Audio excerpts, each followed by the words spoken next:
Unajua nini? Kuna mwaka fulani hivi nilikuwa na rafiki yangu ni wa karibu sana. Jamaa alikuwa anamiliki vitu vya thamani sana.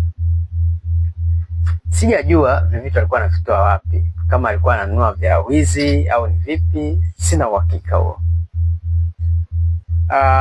Na mimi sikuwa na kitu jamaa, lakini nilikuwa nafanya kazi sehemu.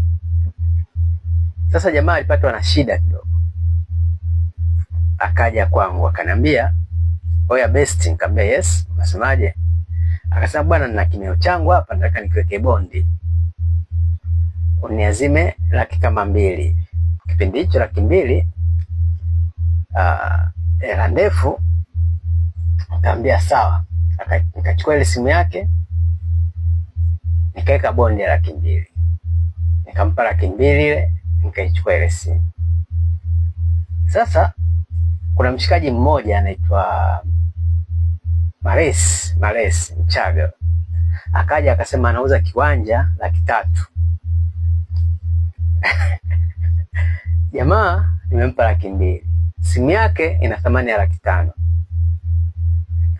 Mimi nilichokifanya, kwa sababu nilikuwa na wateja wengi wa simu, jamaa simu yake alikuwa hajaweka password, nikakopi vitu vyote kwenye simu nyingine afu nikaiuza ile simu yake. Nikanunua kiwanja cha yule jamaa Mares. Jamaa akatafuta kama wiki hivi, akapata ile $200,000, akaja akasema nirudishie simu yangu, pesa yako hiyo hapo. Mimi nikaanza kutafuta kiuongo ile simu, lakini najua kabisa nilishaiuza. Baada ya kuitafuta kiuongo, simu haijapatikana.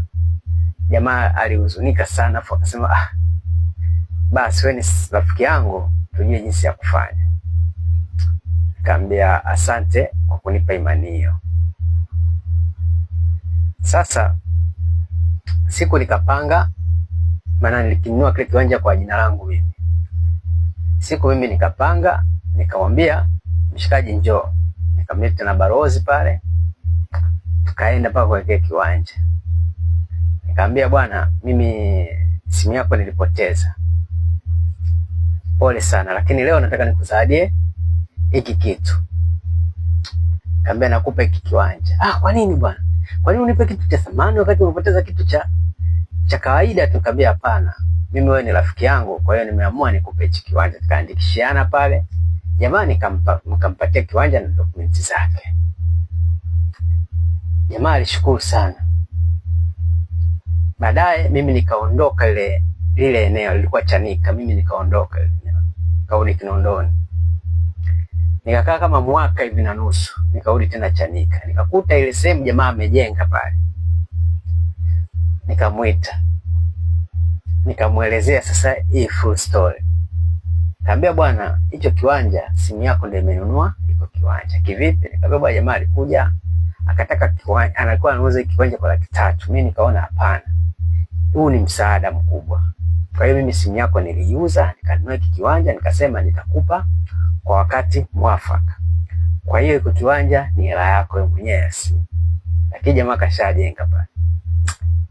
Jamaa alinishukuru sana. Alinishukuru sana. Umeona? Kwa hiyo yeye nilimpa nini? Nilimpa kampani fulani ambayo mimi kwangu nilikuwa nasema siwezi kujenga huku kwa sababu ni nini? Zamani nilikuwa naona kama ni bushi vile. Lakini palikuwa ni sehemu nzuri, lakini mimi siwezi kuishi mbali huku naona mbali. Lakini sasa hivi Chanika ni kama unavyoona Kariakoo. Na jamaa na enjoy. Kwa hiyo jamaa nimemtengenezea maisha kwenye Msumbiji, Chanika Msumbiji. Weka akilini, umejifunza nini hapa?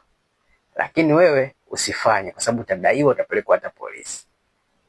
Ni lazima huyo awe rafiki yako wa kweli. Bye bye.